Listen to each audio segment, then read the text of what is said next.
Our next initial scale is D minor. Now if you do have the book handy, you'll see that underneath the D minor scale there are a few different options. We've got a natural, a harmonic, or a melodic version of this scale.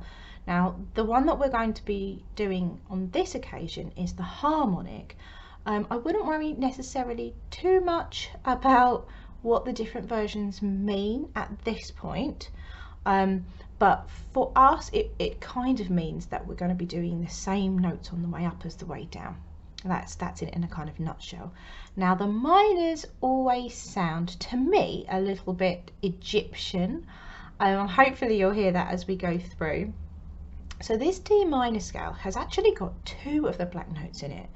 It has a B flat and a C sharp.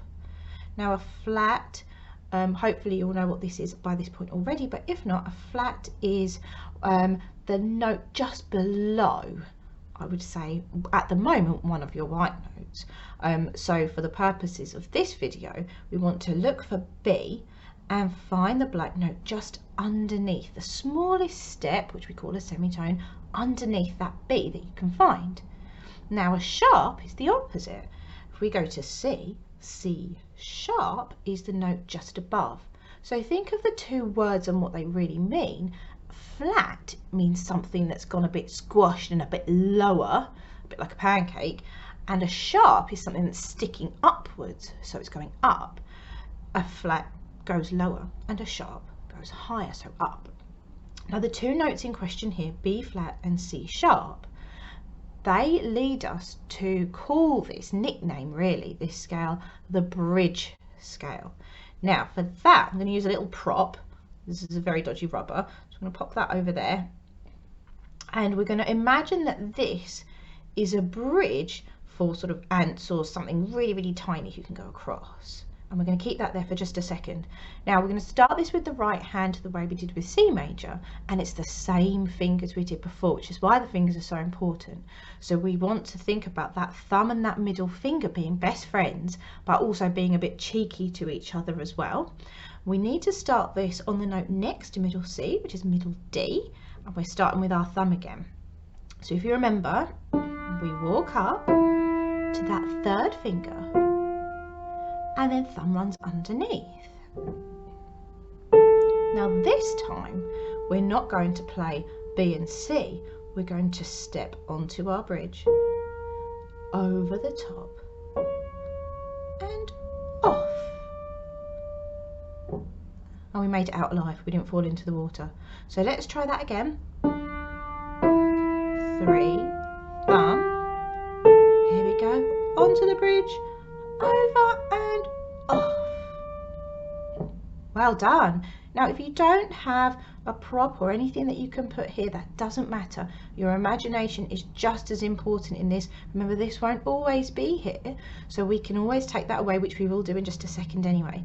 So pause the video and have a little go at doing your own bridge scale on the way up, and we'll look to come down in just a second.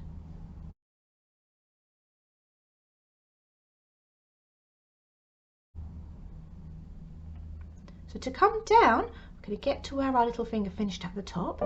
Now remember, when we do this all the way through, he's only going to get one go, but for this he's going to get an extra one. So we go over our bridge, that's it, then we step off of it, and then middle finger runs over thumb, he hasn't forgotten, and we get to the bottom. So let's run that descending or coming down again, over your bridge, and middle finger. Just like before, pause this video and have a good go at this descending part, and then we can finally get all the way through, and hopefully you'll start to hear that Egyptian sound somewhere towards the end where the bridge is.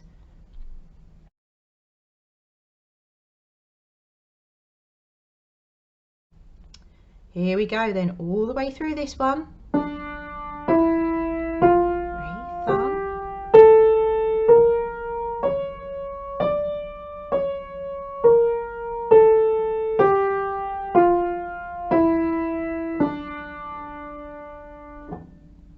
done. I'm going to take my bridge away now and see if we can still remember it when we get there. So we don't want to fall into this river that's going underneath. We're going to go safely over the top and back again.